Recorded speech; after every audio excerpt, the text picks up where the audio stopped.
Hi, this is Fizi Pro 3 channel.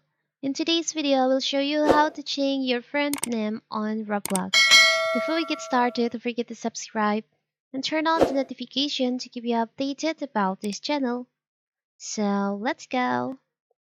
Roblox is a massively popular online platform and creation engine where users can play a vast library of user-created 3D games and socialize, often described as metaverse or gaming hoop rather than a single game. It is available on PC, Mac, iOS, Android, and Xbox, boasting millions of daily active users. Uh, did you know that on Roblox you can change your friend's name? How to do it is very simple.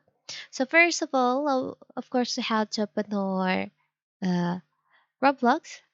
Now in here, you can just choose on your friends that you want to change their name. For the example, we'll change this one. I want to change my friend's name. You can just open their profile like this.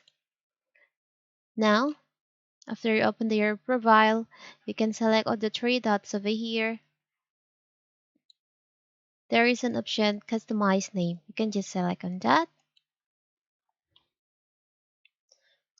Now you can custom their name like this. After you finish, you can just select on save. So let's see. The name has changed from Patrick to Mama. It's very simple, right? So that is how to change your friend's name on Roblox. Don't forget to like and subscribe and turn on the notification to keep you updated about this channel. Thank you and see you.